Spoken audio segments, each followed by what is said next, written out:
On a pitch-black Mississippi highway in 1937, a catastrophic car crash silenced the most powerful voice of the blues era.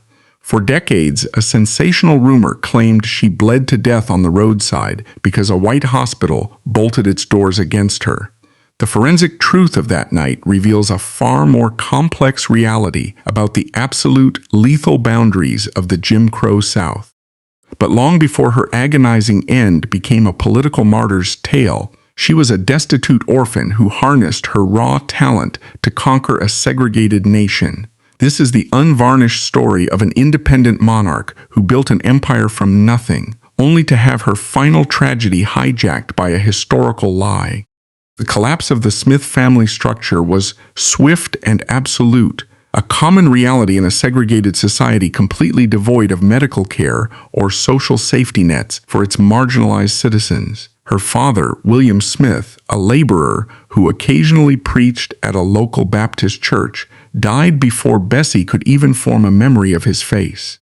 The burden of survival fell entirely on her mother, Laura, who was forced into exhausting low-wage domestic work just to keep her children alive. But the human body can only endure so much relentless physical and psychological attrition. Before Bessie reached her 9th birthday, the crushing weight of poverty and rampant disease claimed both her mother and a younger brother. In a matter of years, Bessie and her 5 surviving siblings were left entirely alone in a dilapidated wooden shack. There was no state intervention, no orphanage that would take them in, and no charity. The children were left to manage their own survival under the desperate supervision of the eldest sister, Viola. In this brutal vacuum, childhood ceased to exist. Hunger was not a temporary discomfort. It was a constant, gnawing threat that dictated every action. To avoid starving to death, Bessie and her older brother, Clarence, were forced onto the unforgiving pavements of Chattanooga. Clarence acquired a battered guitar, and the 2 children began busking on the street corners, specifically targeting the areas in front of venues like the White Elephant Saloon. This location was a highly calculated choice. The saloon catered to a white clientele, men who had the disposable income to toss loose copper pennies onto the sidewalk. But performing for this audience on a noisy, chaotic street corner required a specific set of survival skills. Bessie was not singing the blues during these early years. She was performing raw, unpolished folk tunes and lively vaudeville numbers designed to instantly capture attention. More importantly, she was developing the physical mechanics of her voice. To be heard over the clatter of horse-drawn carriages, the shouts of drunken patrons, and the ambient roar of a developing industrial hub, a singer could not rely on subtlety. Bessie learned to sing from the depths of her diaphragm, projecting a massive guttural sound that could cut through any interference. Her voice was not trained in a prestigious choir. It was weaponized on the asphalt. It was a tool built for absolute necessity, forged in the desperation of a child who knew that if she was not loud enough, she would not eat. The streets provided an income, but they also provided a harsh education in human nature. Bessie learned how to read a crowd, how to deflect insults, and how to hold her ground. She developed a hardened, impenetrable exterior, realizing early on that vulnerability was a liability. This street-level survivalism defined her entire worldview. When Clarence quietly left Chattanooga a few years later to join a traveling entertainment troupe, Bessie remained behind, continuing to grind out a living on the pavement, waiting for an avenue of escape. That avenue materialized in 1912. The Moses Stokes traveling vaudeville show rolled into Chattanooga, and with it came Clarence. He had secured a position as a dancer and used his leverage to secure an audition for his teenage sister. The traveling tent shows of the era were grueling, unglamorous operations, providing cheap entertainment to segregated audiences across the South. The management of the Stokes troupe heard Bessie's booming voice and recognized her raw, undeniable power. They hired her, but with a strict caveat. She was hired as a dancer, not a lead singer. The premier vocal spot in the troupe was already occupied by a seasoned, formidable performer named Gertrude Pridgett, a woman the world would come to know as Ma Rainey. Historical narratives have often attempted to inject a bitter theatrical rivalry between the established star and the rising teenager, framing their relationship as a battle for supremacy. The reality was vastly different and far more significant. Ma Rainey did not view Bessie as a threat to be crushed. She recognized a kindred spirit who possessed a generational talent but lacked the armor required to survive the industry. Rainey, widely considered the mother of the blues, took Bessie under her wing in a mentorship that fundamentally altered the trajectory of American music. Rainey taught the teenager the precise architecture of stagecraft.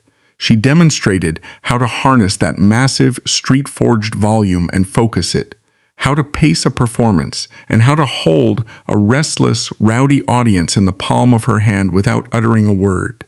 Beyond vocal technique, Rainey provided a masterclass in the business of survival. She taught Bessie how to navigate the predatory promoters, how to demand what she was owed, and how to assert authority in a male-dominated, physically dangerous profession. Under Rainey's tutelage, Bessie transitioned from a desperate street busker into a calculating, commanding professional. By 1913, Bessie had outgrown the confines of the Stokes Troupe and moved into the Theater Owners Booking Association, universally known as the TOBA circuit. For black entertainers, TOBA was an acronym steeped in dark, cynical humor, routinely translated as tough on black asses. It was a sprawling network of theaters across the South and Midwest, functioning as the only legitimate touring avenue for black performers. Yet, it was notoriously exploitative. The schedules were punishing, requiring multiple shows a day, 7 days a week.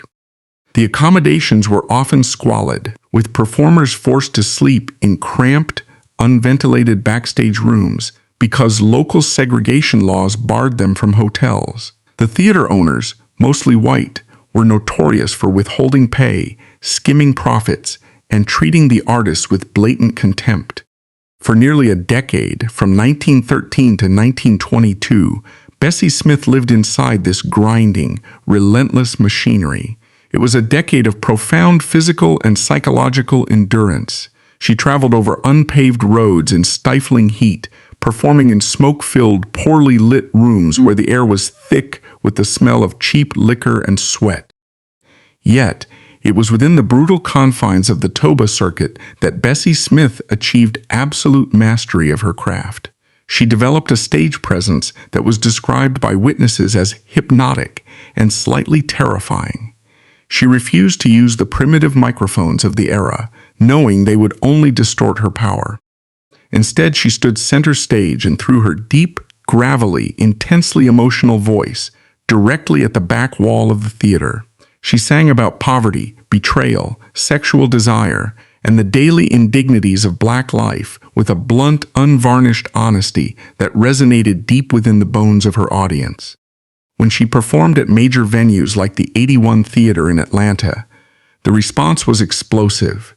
She was no longer just an entertainer. She was a conduit for the collective pain and resilience of the people sitting in the dark. This grueling decade solidified the final, defining traits of her character.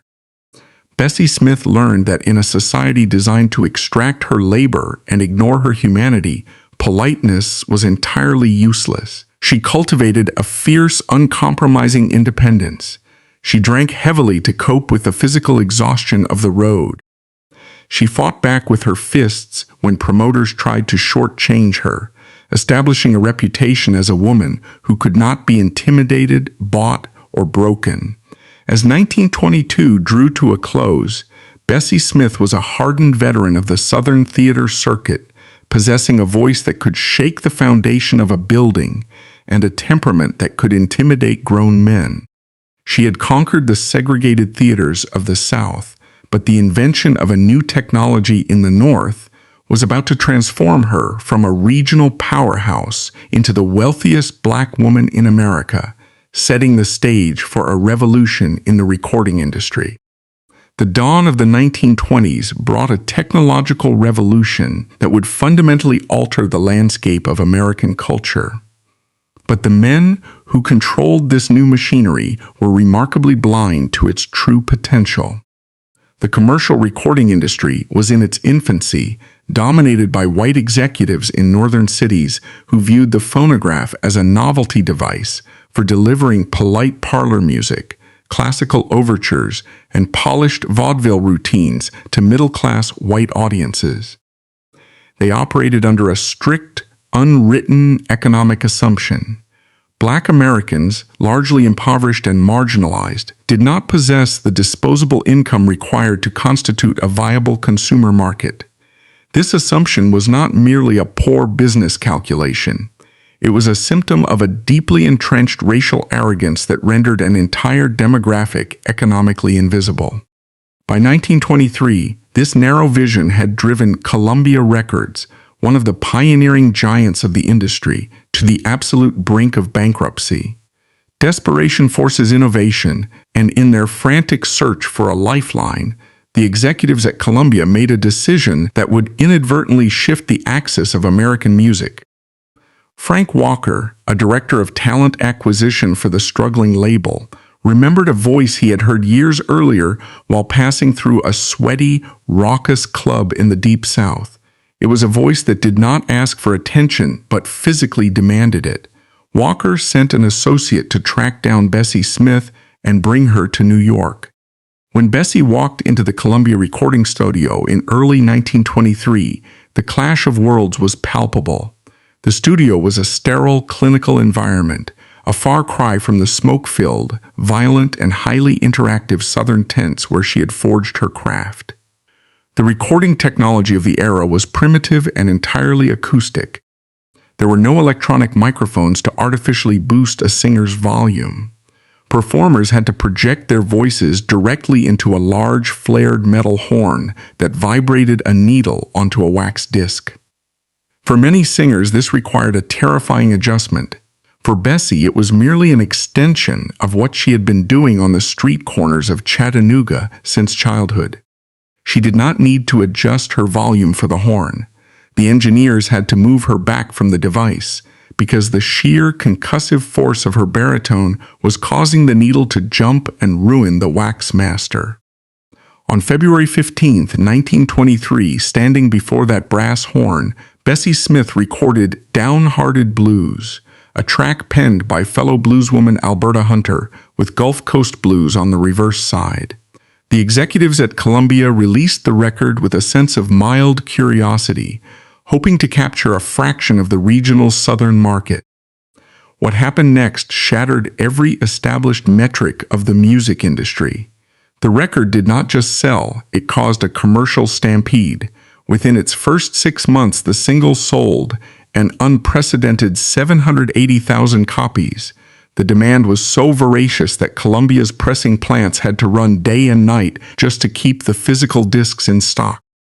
To understand the magnitude of this explosion, one must look beyond the raw numbers and examine the sociological tectonic plates shifting beneath the surface of America. This was the era of the Great Migration.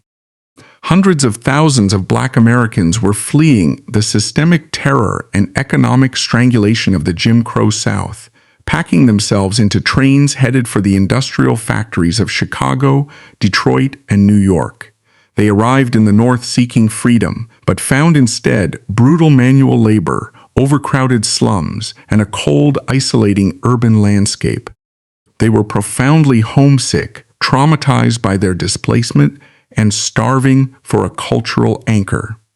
When they walked into a shop and put a dime on the counter for a Bessie Smith record, they were not just buying entertainment, they were buying a piece of their own lived experience.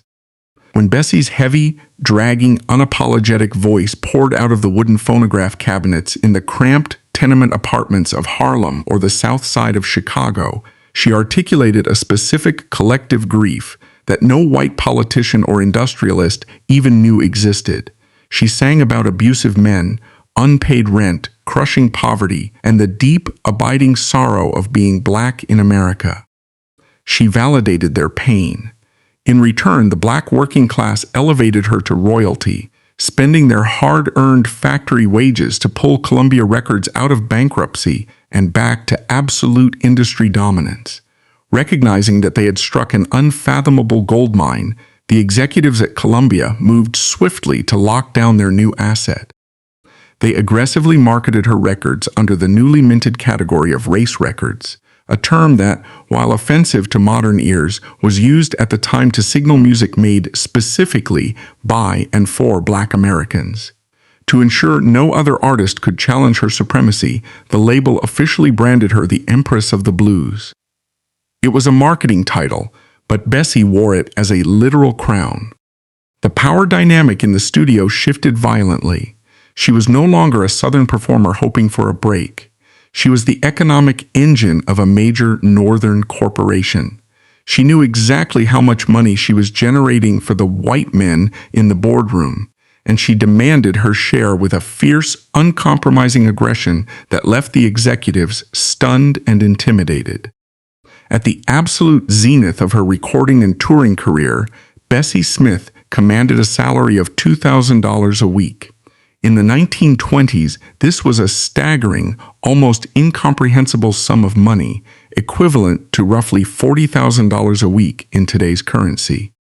For a black woman born into the dirt of a Tennessee sharecropping cabin, acquiring this level of wealth was a paradigm shift that defied every rule of the society she lived in. Her reaction to this sudden influx of capital was driven directly by the trauma of her orphaned childhood. The memory of starvation, of watching her mother die in a freezing shack, instilled in her a desperate need to build an impenetrable financial wall around the remnants of her family. She purchased a massive multi-story home in Philadelphia, uprooting her sisters, nieces, and nephews from the South and moving them into a life of previously unimaginable comfort. She became the absolute matriarch and the sole financial anchor for her entire bloodline. She bought them clothes, paid for their education, and hosted lavish, raucous parties. Her generosity was legendary, but it was also a heavy, isolating burden. Being the bank for an entire extended family meant that the pressure to keep touring, to keep generating cash, was relentless. Yet, despite her immense wealth and her status as the highest-paid black entertainer on the globe, the moment Bessie Smith stepped out of her Philadelphia mansion to tour the southern states, the brutal reality of Jim Crow snapped back into place. Money did not grant immunity from the codified humiliation of segregation. The logistics of touring the Toba circuit were a daily exercise in psychological warfare. Because black citizens were strictly legally barred from utilizing the sleeper cars or dining cars on commercial passenger trains, Bessie and her troupe were routinely forced into the baggage cars at the rear of the train. The Empress of the Blues, a woman earning thousands of dollars a week, was made to sit on hard wooden trunks alongside livestock, breathing in soot and exhaust for hundreds of miles. When the train finally pulled into a southern depot, the humiliation continued. White-owned hotels would not accept their money. White-owned restaurants would not serve them food. After exhausting themselves performing for packed, adoring crowds, the musicians were forced to wander the dark, dangerous streets of hostile towns, knocking on the doors of local black families to beg for a spot on a floor to sleep or a plate of hot food. It was a stark, schizophrenic existence. For 2 hours a night on stage, she was an absolute monarch, worshipped by her audience. For the remaining 22 hours of the day, she was treated as a subhuman nuisance by the white establishment. The systemic intention of this treatment was clear. It was designed to remind successful black Americans that no matter how high they climbed, they were still inferior. The architects of segregation utilized inconvenience and public humiliation to break the spirit of anyone who dared to elevate themselves above their designated station. Bessie Smith, however, was fundamentally incapable of being broken. She refused to accept this dichotomy. She recognized that true power in America was not just about earning money. It was about leveraging that wealth to secure absolute autonomy. In a move of staggering defiance, Bessie bypassed the segregated railway system entirely. She spent a massive portion of her fortune to commission the construction of her own custom-built Pullman railway carriage. She did not want it to be subtle. She ordered the 78-foot-long steel behemoth to be painted a brilliant, blinding yellow, emblazoned with bright green lettering. The interior of the carriage was a masterpiece of luxury and self-sufficiency. It featured 7 large private staterooms, each capable of sleeping 4 members of her troop comfortably. It boasted a fully operational, modern kitchen where her own chefs could prepare hot meals. It was equipped with full bathrooms featuring hot and cold running water, a rarity even in many homes of the era. The rear of the train featured a luxurious, leather-upholstered observation lounge where Bessie could entertain guests, drink her gin, and watch the southern landscape roll by in absolute comfort. This yellow train was vastly more than a celebrity extravagance. It was an act of profound, aggressive civil disobedience. It was a rolling fortress built entirely on black capital. The psychological impact of this vehicle cannot be overstated.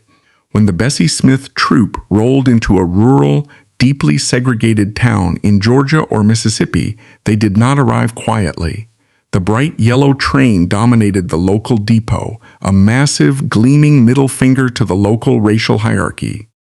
Bessie and her 40 performers never had to step off the train to ask a white man for permission to eat, sleep, or exist.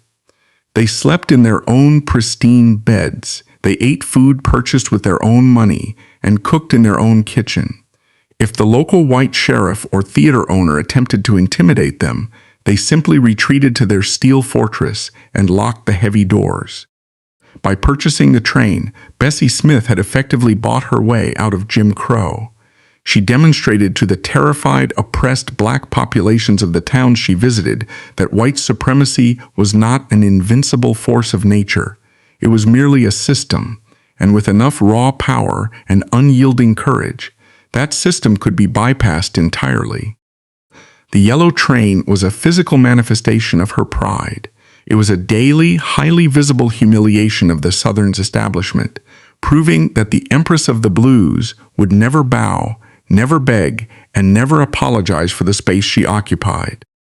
But while she had successfully built an impenetrable fortress against the outside world, the wars raging within the walls of her own personal life were about to exact a devastating toll.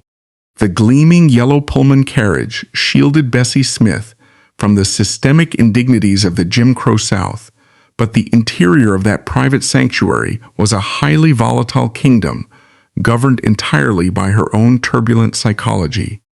The wealth and unprecedented power she had accumulated did not erase the trauma of her childhood. Rather, it provided her with the resources to self-medicate and act out her unresolved rage on a monumental scale.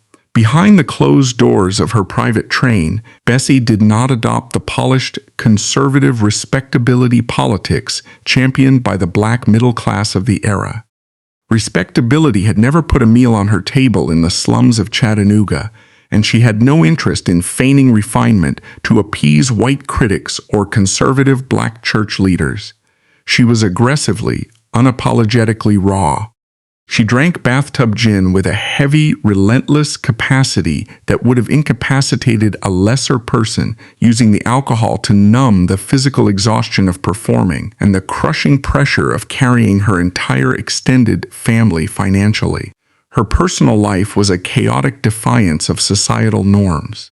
In a strictly puritanical era, Bessie was openly bisexual, taking both male and female lovers from within her touring company and leaving a trail of broken relationships and explosive jealousies in her wake. She refused to hide her appetites or apologize for her desires, but her most defining psychological defense mechanism was her absolute willingness to deploy physical violence.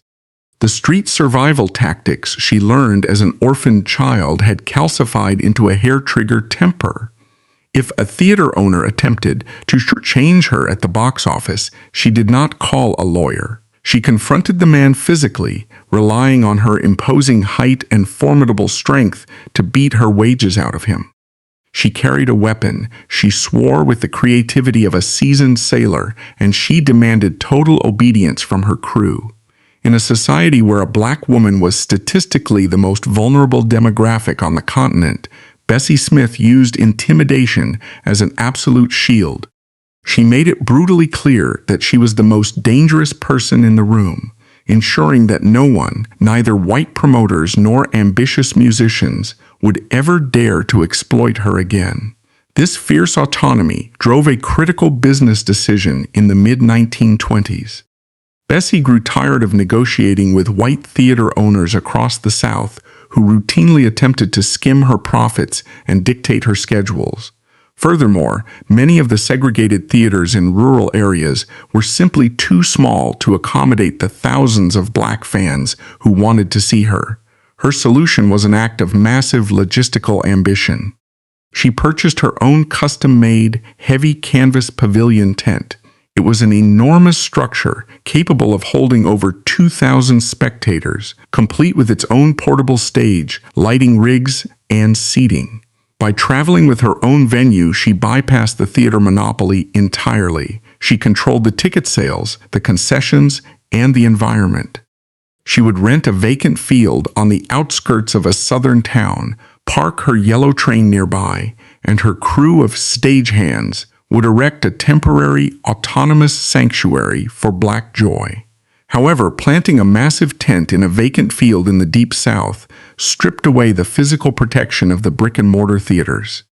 It exposed her operation to the raw, unfiltered racial terrorism of the rural environment. In the 1920s, the Ku Klux Klan was not a marginalized, underground fringe group. It was at the absolute zenith of its second wave of power, boasting millions of members nationwide.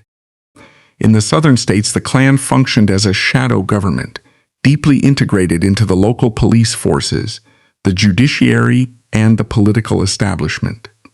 Their primary function was to enforce white supremacy through campaigns of psychological terror and extreme, lethal violence. To the Klan, a wealthy, independent black woman traveling with a massive entourage and extracting thousands of dollars from the local economy was not just an annoyance. It was a direct, intolerable insult to the racial hierarchy they existed to protect. In July of 1927, this simmering tension boiled over into a direct confrontation in the sweltering heat of Concord, North Carolina. Bessie's massive tent was pitched in a field, and the evening show was in full swing. Inside, the atmosphere was electric. Over 2,000 black men and women were packed shoulder to shoulder under the canvas, the stifling summer heat mixing with the heavy scent of tobacco and sweat. On stage, Bessie was delivering a thunderous vocal performance, holding the massive crowd in a state of absolute, captivated release. But outside, in the pitch-black darkness surrounding the perimeter of the tent, a silent, coordinated attack was underway. A breathless stagehand burst into the wings, his face stricken with sheer terror. He frantically signaled the band to stop and relayed the horrific news to the crew. A group of 6 local Ku Klux Klansmen, fully cloaked in white robes and pointed hoods, had surrounded the tent. They were not there to protest. They were executing a calculated act of mass violence. The Klansmen were quietly pulling up the heavy iron stakes and loosening the thick ropes that anchored the massive canvas structure to the ground. To understand the gravity of this moment, one must understand the lethal physics of a 1920s traveling tent. The canvas roof weighed tons, supported entirely by high-tension ropes and massive wooden center poles. If the perimeter stakes were pulled, the tension would violently release, snapping the center poles and dropping thousands of pounds of suffocating, heavy canvas directly onto the 2,000 people packed blindly inside. The result would be an immediate, catastrophic stampede. In the pitch dark, hundreds of men, women, and children would be crushed, suffocated, or trampled to death in a frantic bid to escape. It was a calculated act of racial terrorism, one that could have easily triggered a fatal stampede. Upon hearing the news, the male musicians, the stagehands, and even Bessie's hired security detail completely froze. This paralysis was not an act of cowardice. It was a highly rational survival instinct honed by generations of systemic trauma. In 1927 North Carolina, engaging in a physical altercation with the Ku Klux Klan was a guaranteed death sentence. If a black man struck a Klansman, he would be lynched before morning, and the local sheriff would likely provide the rope. The men in Bessie's crew knew that the law offered them absolutely no protection. Their instinct was to flee, to somehow quietly evacuate the stage before the canvas came crashing down. Bessie Smith did not possess that instinct. When she was informed of the hooded men outside, her reaction was not fear. It was instantaneous, unadulterated rage. She had spent her entire life fighting her way out of the gutter. She had built an empire with her bare hands, and she was fundamentally unwilling to let a group of cowards in bedsheets destroy her sanctuary. She stopped the music. She did not ask her security guards for protection. She bypassed the terrified men in her crew, stormed down the wooden steps of the stage, and marched directly out of the tent into the humid, pitch-black North Carolina night. She found the 6 Klansmen working in the dark, their hands on the ropes. The visual contrast of the moment was stark and historic. A tall, heavily built black woman, dripping in sweat and wearing an extravagant, glittering stage gown, marching aggressively toward a group of domestic terrorists cloaked in the anonymous white uniform of white supremacy. Bessie did not hesitate. She closed the distance, stopped a few feet from the hooded men, planted her hands firmly on her hips, and unleashed a barrage of profanity so fierce and unyielding that it shattered the quiet of the night. "What the hell do you think you're doing?" she roared, her massive voice cutting through the darkness with the same concussive force she used to reach the back rows of a theater. She did not plead with them, she threatened them. She informed them in blunt, graphic terms that if they did not drop the ropes immediately, she would mobilize the 2,000 people inside the tent and unleash them on the 6 men. "I'll get the whole damn tent out here," she screamed. "You just pick up your sheets and run!" The 6 Klansmen froze, their hands still on the iron stakes. The entire psychological foundation of the Ku Klux Klan relied heavily on the assumption of black terror. Their robes and hoods were designed to project an aura of supernatural invincibility, operating on the premise that their mere presence would cause black citizens to cower and submit. They had absolutely no protocol for dealing with a black woman who looked them directly in the eye and dared them to escalate the violence. Faced with pure, distilled, fearless rage, the myth of their supremacy instantaneously cracked. They looked at the imposing figure of the Empress of the Blues, dropped the iron stakes into the dirt, turned on their heels, and disappeared into the shadows of the tree line. Bessie Smith stood in the dark for a moment, ensuring they were gone. Then she turned around, walked back inside the tent, climbed the wooden stairs to the stage, and ordered the band to resume the song. She finished the entire set as if the interruption had never occurred. The story of the night, Bessie Smith chased away the Ku Klux Klan, single-handedly spread rapidly across the black communities of the South, passed along the railway lines, and whispered in the juke joints. It was not broadcast on white radio stations or printed in white newspapers, but in the segregated neighborhoods, it became an instant, electrifying legend. For the millions of black Americans who lived in daily, suffocating fear of racial violence, Bessie's action was a beacon of impossible defiance. She had proven that the monsters in the hoods could be broken. She cemented her status not merely as a singer, but as an invincible folk hero, a physical embodiment of black pride and resistance. But invincibility is a dangerous illusion. While Bessie had successfully fortified herself against the external racial terror of the South, she was completely unprotected against the internal betrayals of her own life and the invisible, crushing macroeconomic forces gathering on the horizon. She had chased away the hooded men in the dark, But the true devastation of her life would come from the man she shared her bed with, and from a sudden catastrophic collapse of the American economy that would strip away her wealth, dismantle her empire, and force the Empress back onto the unforgiving road. The armor Bessie Smith had meticulously constructed against the racial terror of the outside world was impenetrable, but it offered absolutely no protection against the intimate betrayals brewing inside her own home. The wealth that had bought her a private train and financial independence also made her a prime target for exploitation by those closest to her. In 1923, just as her career was detonating into national superstardom, she married a man named Jack G. He was a night watchman who possessed neither her immense talent nor her earning capacity. What he did possess was an overwhelming sense of entitlement and a deep, toxic insecurity regarding his wife's massive success. The dynamic between a fiercely independent, self-made black woman and a man who felt emasculated by her wealth was a recipe for catastrophic domestic warfare. The marriage rapidly devolved into a relentless cycle of psychological abuse and physical violence. The environment inside their Philadelphia mansion was highly volatile. Jack G. frequently demanded access to her earnings, acting as a parasitic manager who drained her resources to fund his own superficial lifestyle. Bessie, carrying the deep scars of her orphaned childhood, craved a stable family structure, but she was fundamentally incapable of being subservient.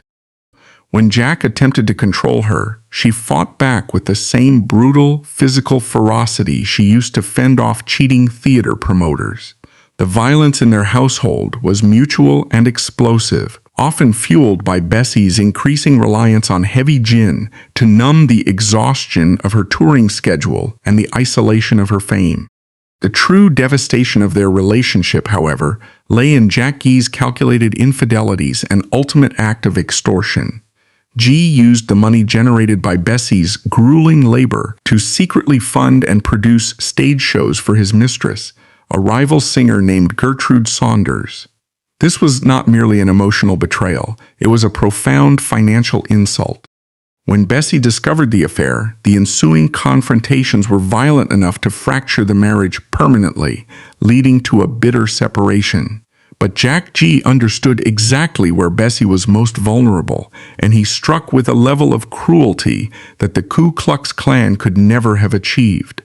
During their marriage, the couple had unofficially adopted a young boy, naming him Jack G. Jr. For Bessie, the child represented a desperate attempt to heal the trauma of her own shattered childhood. She lavished the boy with affection and material comforts, trying to provide the maternal stability she had been denied. Knowing this was her sole emotional anchor, Jack G retaliated after their separation by kidnapping the child.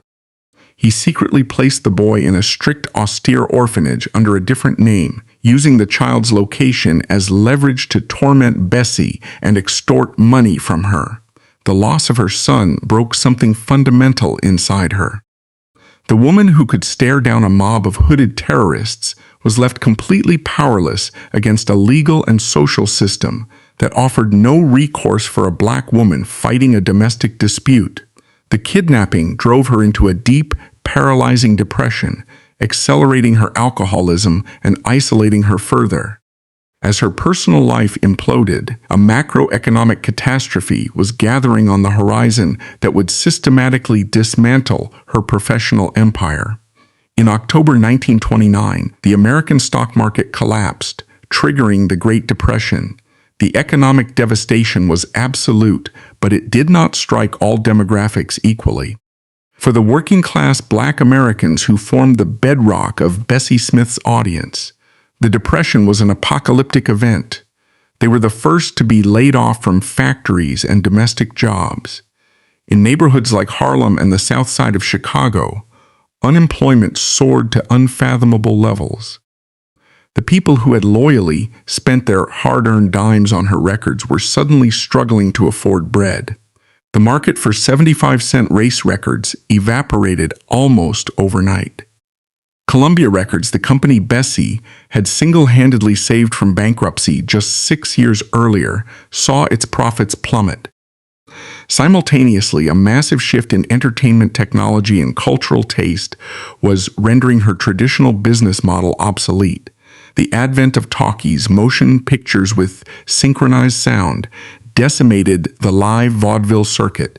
Theaters that had once paid premium rates for live singers realized it was vastly cheaper to simply project a film. The grueling Toba circuit, which Bessie had dominated for a decade, collapsed under the financial strain. Furthermore, the musical palette of the nation was changing. The heavy, sorrowful classic blues that Bessie pioneered was deeply associated with the trauma of the past. As the Depression deepened, the public appetite shifted violently toward escapism.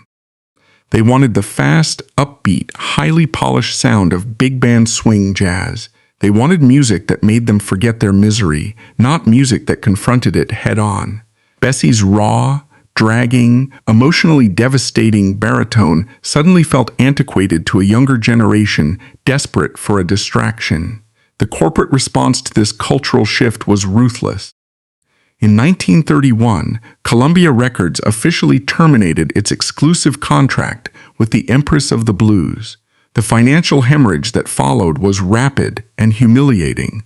Without the backing of a major label and with the theater circuit in ruins, Bessie's income evaporated. She was forced to liquidate her assets to cover her mounting debts. The most agonizing casualty of this financial collapse was the sale of her custom-built 78-foot yellow Pullman train.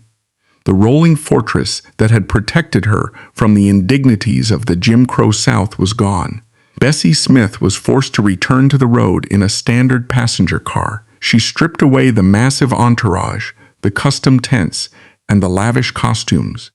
She went back to playing dingy, smoke-filled, low-paying clubs across the South, subjected once again to the very same segregated hotels and hostile environments she had spent a decade fighting to escape.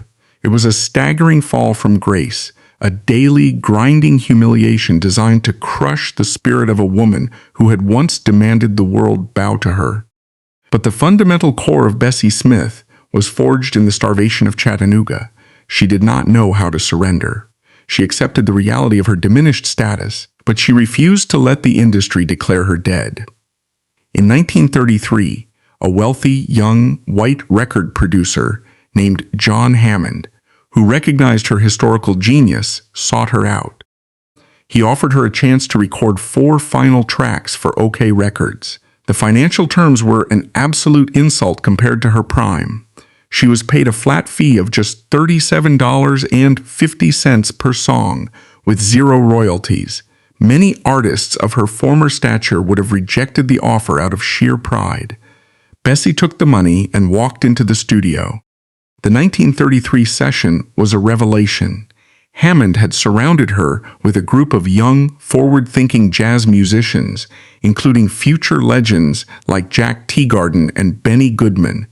If the industry expected her to sound like a tired relic of the 1920s, they were violently mistaken. Bessie stepped up to the microphone and demonstrated an astonishing musical adaptability.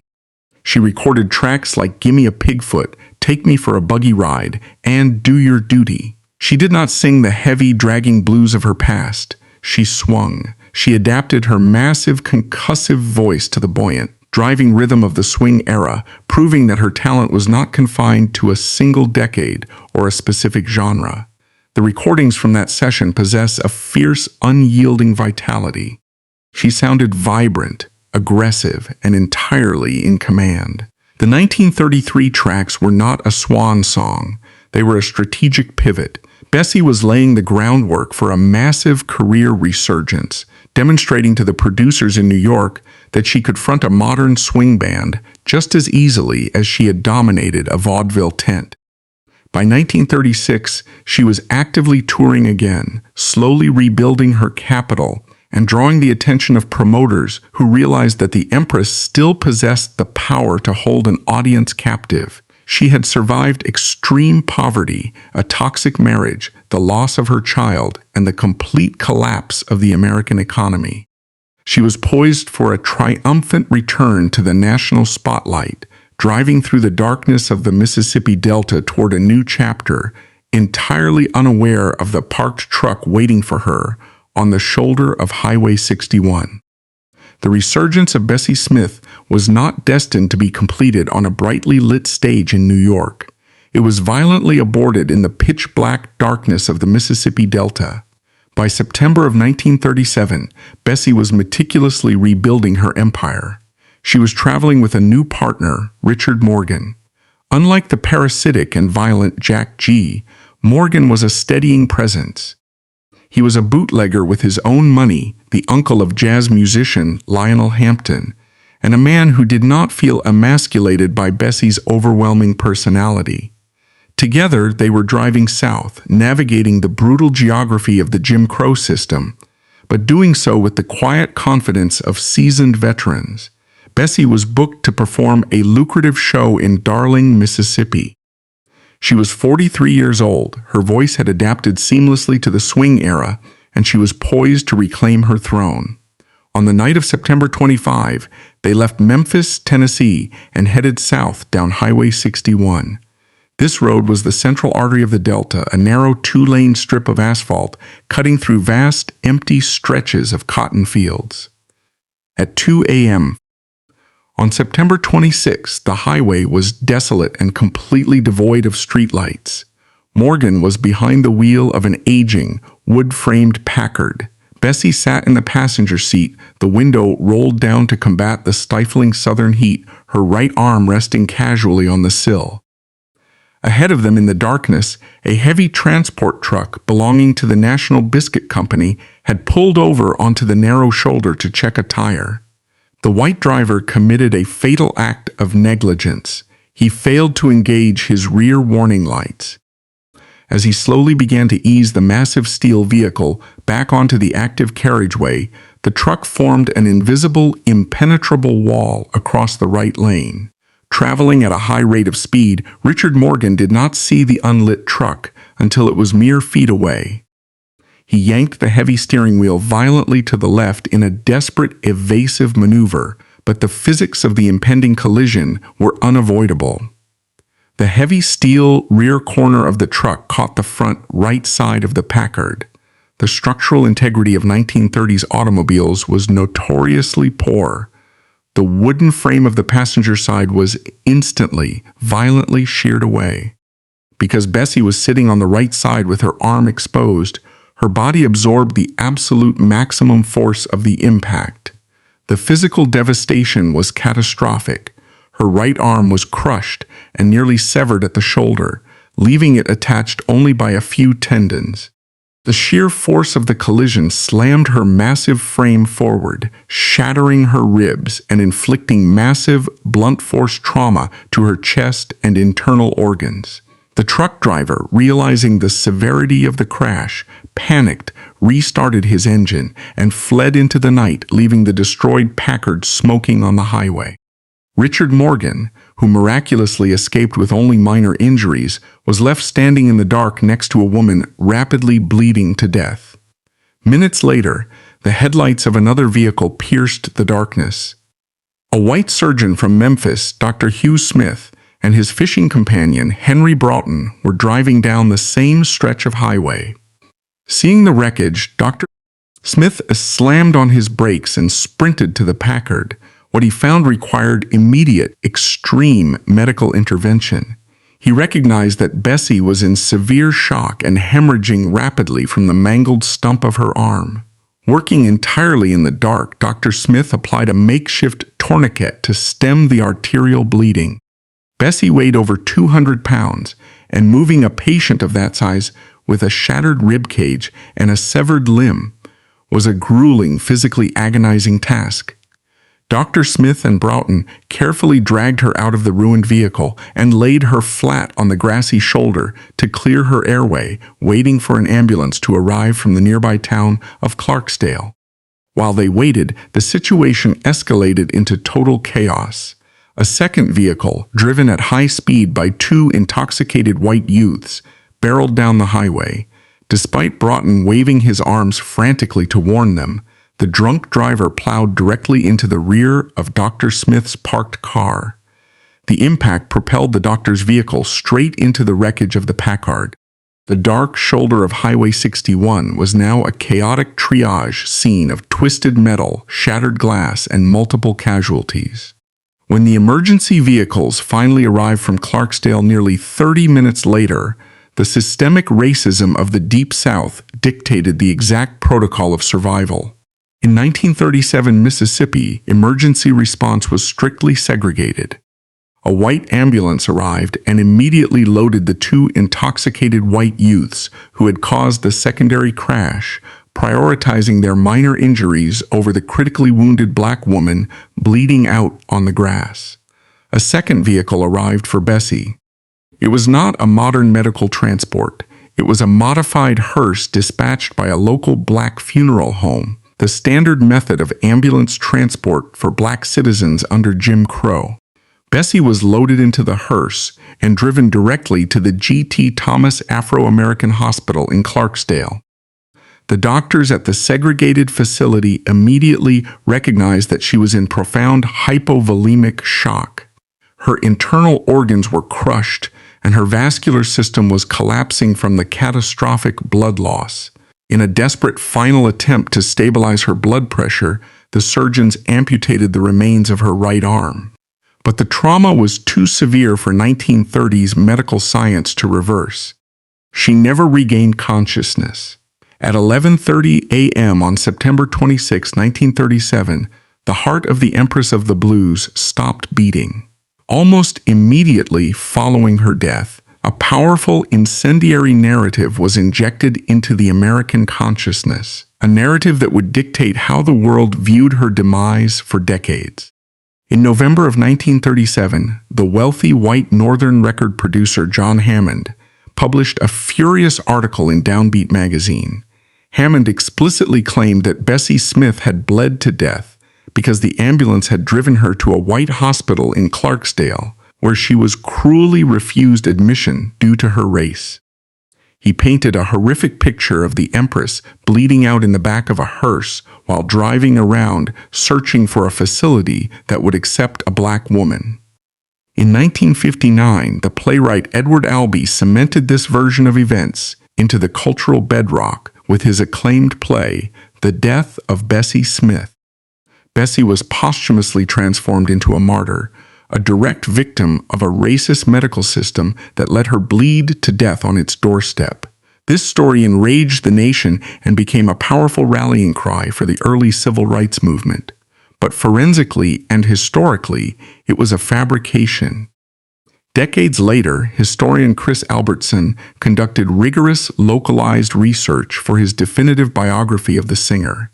He tracked down and interviewed Dr. Hugh Smith, the original ambulance drivers, and the staff at the Black Hospital.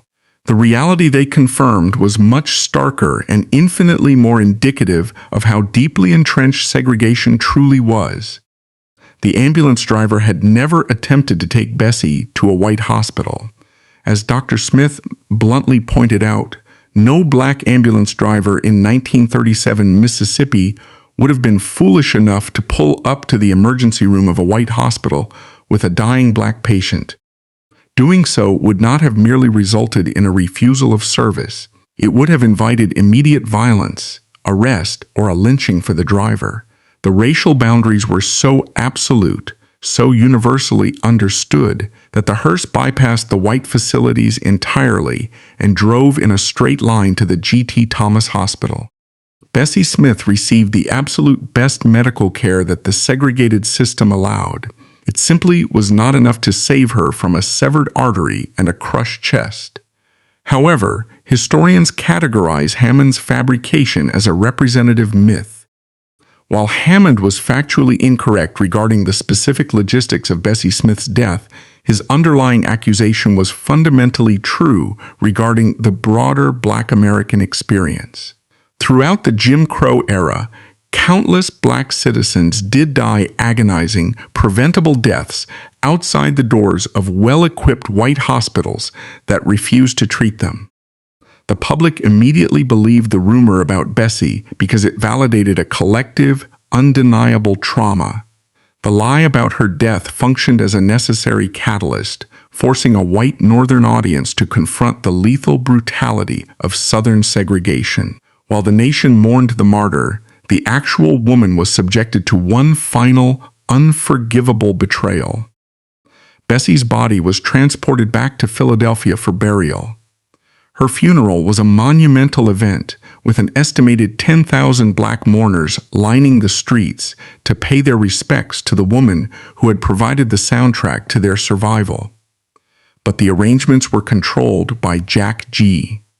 Though they had been bitterly separated for years, they were never legally divorced.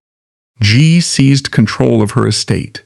Capitalizing on the immense public grief, he actively solicited donations from her fans, her peers, and the black community to erect a grand, fitting monument over her grave. The community responded, handing over thousands of dollars to ensure the Empress was honored. Jack G took the money, pocketed every single cent to fund his own lifestyle, and walked away. He left the woman who had pulled him out of obscurity, the woman who had single-handedly financed his entire existence, buried under a patch of weeds in Mount Lawn Cemetery. For 33 years, the woman who had saved Columbia Records and built an empire of unprecedented black wealth lay in an unmarked grave in Pennsylvania. It was a chilling testament to the vulnerability of black women, even those possessing immense power and capital, in an era where the legal and social systems offered them zero protection from domestic exploitation. The ultimate resolution to this indignity did not come from the recording industry she built, nor from the ex-husband who robbed her. It came in the summer of 1970, driven by the actions of another fiercely rebellious, unapologetically loud female singer. Janis Joplin, the white, countercultural rock icon of the 1960s, had openly built her entire vocal style by studying the heavy, dragging baritone of Bessie Smith records. When Joplin discovered that her idol was lying in an unmarked grave, she was infuriated by the disrespect. Joplin partnered with Juanita Green, a black woman who had briefly worked as a maid in Bessie's household as a child and had since become a registered nurse. Together, the two women bypassed the industry entirely, paying out of their own pockets to have a proper, dignified granite monument carved and installed. In August of 1970, the stone was finally placed over the dirt. The epitaph engraved into the granite was not a summary of her victimhood, but a declaration of her permanence. The greatest blues singer in the world will never stop singing. In a terrifying, almost supernatural historical parallel, exactly 2 months after paying for that headstone, Janis Joplin died of a heroin overdose at the age of 27. Her death permanently intertwined the legacies of the two most powerful, tragic, and unyielding female voices of the 20th century. Bessie Smith was not merely an entertainer, and she cannot be reduced to a tragic victim of a racist society. She was a blueprint for absolute autonomy. In a world explicitly, legally, and violently designed to break black women, she generated her own massive wealth, built her own rolling fortress, and stood her ground, whether she was facing down a parasitic husband, a collapsing corporate industry, or the Ku Klux Klan in the dead of night. The raw, unfiltered aggression in her voice did not just define the classic blues era. It laid the emotional and structural bedrock for rhythm and blues and rock and roll. She lived loudly, she fought brutally, and she ensured that the world would never again be able to ignore the sound of a woman demanding to take up space.